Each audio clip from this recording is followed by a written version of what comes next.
Okay, now we're on air. So we are here today with Susan Walden. She owns alpacas and she is an alpaca fiber artist. Is that correct? It is. Okay, very good. Well, thank you very much for having me out here today. I'm really excited. This is a great event and a beautiful day, and you have a beautiful piece of property. Well, thank you. What I'd like to do is find out, what was it that made you decide to go with being an alpaca owner?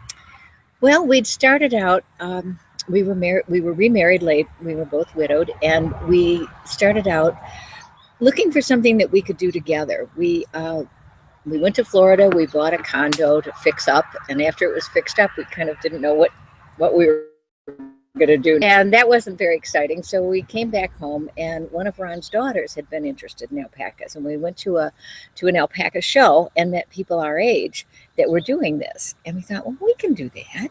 Yeah. So we started out investing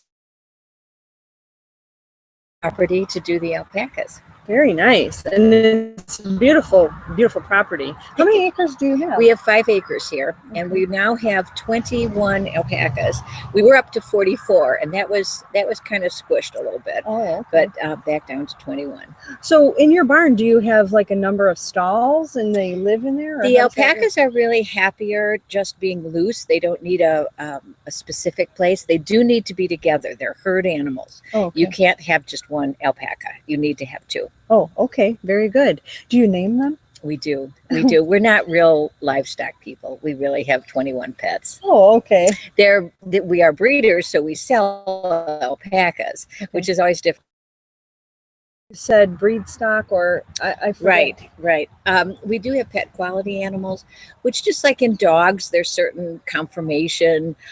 With the alpacas, there's also great fiber concerns, and some animals can have lovely fiber, but it's not consistent. And in a show ring, that's not considered a good thing. Or conformation, which makes nothing to do with how much fiber they have. I mean, if their ears are twisted, they still have great fiber, but in the show ring, that's an important thing. Oh, okay. That's what I was kind of wondering about. Now, you also do a lot of artwork, and your artwork is beautiful. Thank you. What I'll do is really quick here. And it's a felted piece. Felting is a little hard to understand the process because it's kind of counterintuitive. People look at it and say, well, how do you get the fiber to stay on?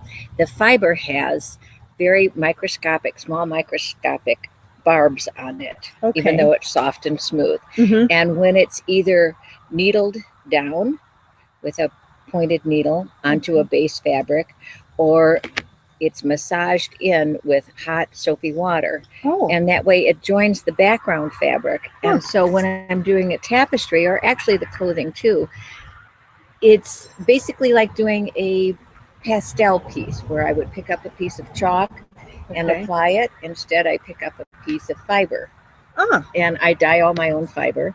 There's always someone at the show that looks at the purple fiber and asks me if I've dyed it. Rather than just having a purple alpaca. What kind of dyes do you use? I use fiber reactive and acid dyes.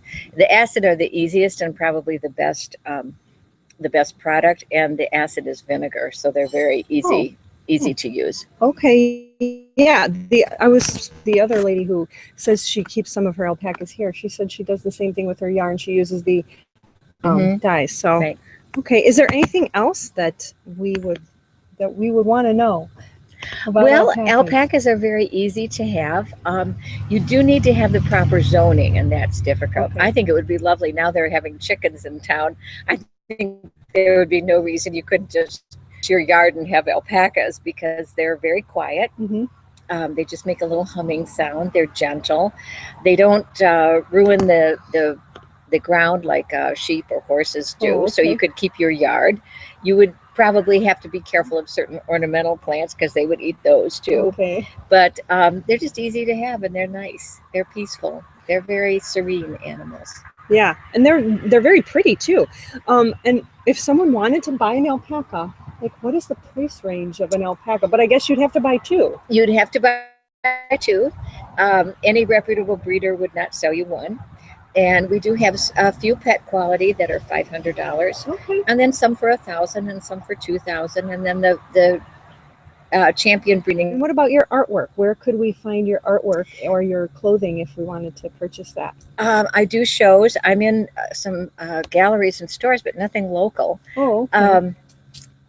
Sometimes I'm at the Soulful Sparrow in Elgin, but that changes with the seasons. Okay. And through my website, SusanWaldronArt.com. Okay, SusanWaldronArt.com. And of course, the shows at our farm, which are twice a year, which That's are really nice. fun. And they are fun. We are having fun. My daughter is here and she's enjoying it, and a lot of people. You've really got a lot of people. We do. So we'll walk around and look at some other things. Thank